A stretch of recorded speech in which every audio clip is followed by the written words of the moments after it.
Getting connected. To be connected with each other, not just through texting, emails, and phone calls, what does that mean? I hope to show that there is a need in each life for face-to-face, undistracted conversations, that slowly many of us are losing the skills for full attention, one-on-one conversation. That a small home group may be just the place for us to get reintroduced to these skills. The one another's. This phrase comes up often in the New Testament of the Bible. In fact, I found it 94 times in just a quick search. The one another's are things like love one another, comfort one another, agree with one another, be kind to one another, forgive one another, encourage one another, build up one another, confess one another, pray for one another, live in harmony with one another, and do good to one another.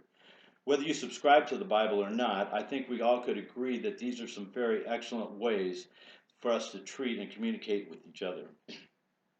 They all have something in common. They all require close contact, connection, and communication with other people. Not just a casual passing connection, but an intentional knowing connection, which requires familiarity, one that requires commitment. As Shakespeare once wrote in Hamlet, there's the rub. A deeper, undisturbed connection and communication with others comes with a price. This is what I am excited about. That price, that rub, is the time and commitment it will take to have deeper connections and communications in your life. This is my absolute favorite activity, connecting with others, particularly with those that I have come to know through a home group. Though we see one another in church, we could never connect and be as deep a part of each other's lives as the way we can when we meet once a week for a couple of hours in a home group. There are 10 to 20 of us each week, and they have become some of my closest, most cherished relationships. It wasn't always that way for me. I used to have a whole lot of relationships and people I kept in touch with daily through social media and texting, even regular phone calls. With some, we would go out, do things together, and though we are close to an extent, the depth of the relationships is not the same as when all the distractions are removed and you have to talk and interact with one another completely, listening and responding, sharing and interacting, undistracted and being fully present. The art and act of being together undistracted has become something of a lost feature of our lives today with all of our technology. Now, don't get me wrong, I text, email, chat, FaceTime, and use my tech with the best of them. I wouldn't necessarily change any of that. It's a great way to keep in touch and to be connected at that level, but it is limiting and often somewhat impersonal. For me, it's just not as rewarding or fulfilling as having a conversational relationship with a person you know who is next to you with no interruptions, no tech, no distractions, and the only thing to do is listen, share, and repeat.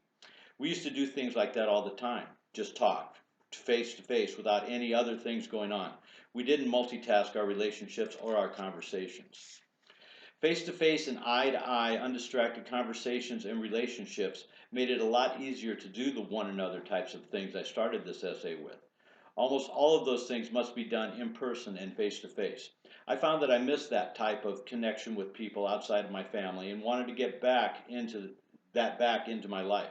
I needed conversations I couldn't forward and didn't have to keep checking on and waiting for a response to. That was when I was introduced to small, committed home groups. That was my way to get back undistracted face-to-face friend relationships.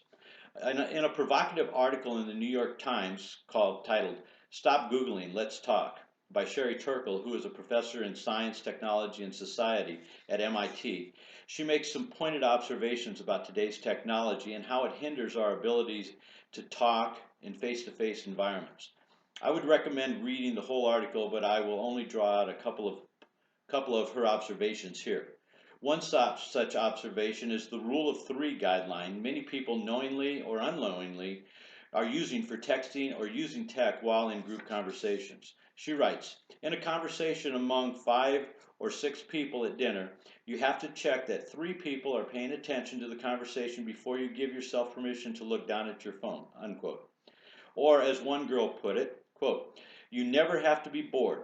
When you sense that there is a lull in the conversation coming, you can shift your attention from the people in the room to the world you can find on your phone, close quote. With this rule, you can be there in the skin and at the same time not really be there mentally or fully engaged. One of the noticed unintended side effects of this partial engagement when having face-to-face conversations has been an increasing lack of empathy within the younger and college-age generations. After 30 years, a University of Michigan study found a 40% decrease in empathy among college students. Sherry Turkle summarized the condition like this. Quote, across generations, technology has is implicated in this assault on empathy. We've gotten used to being connected all the time, but we've found ways around conversation. At least from conversation that is open-ended, spontaneous, in which we play with ideas and allow ourselves to be fully present and vulnerable. But it is in this type of conversation where we learn to make eye contact, to become aware of another person's posture and tone, to comfort one another and respectfully challenge one another. That empathy and intimacy flourish. In these conversations, we learn who we are. Close quote. Because of our being used to being connected all the time through tech, we have lost some of our abilities to be connected when we are face to face with people. This was something that I experienced with my texting, social, and online relationships. The more I connected online with others, the less satisfied I felt once the texting ended. This dissatisfaction is what led me to seeking out more real time face to face relationships, and that led me to home groups. But when I decided to join a home group, I ended up in a room full of about 20 people I didn't know. I had never met and really had no shared interests with, other than that we were now part of the same group.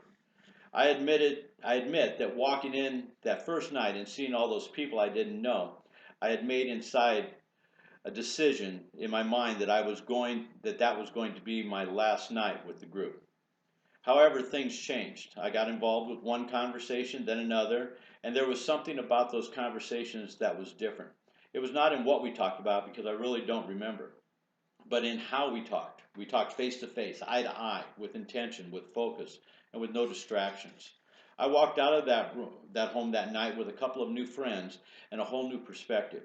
I immediately texted my friends to let them know. That was a couple of years ago, and I can truly say that my home group has the best people I know in it. We care and share, we talk and listen, and we are committed to being the best towards one another.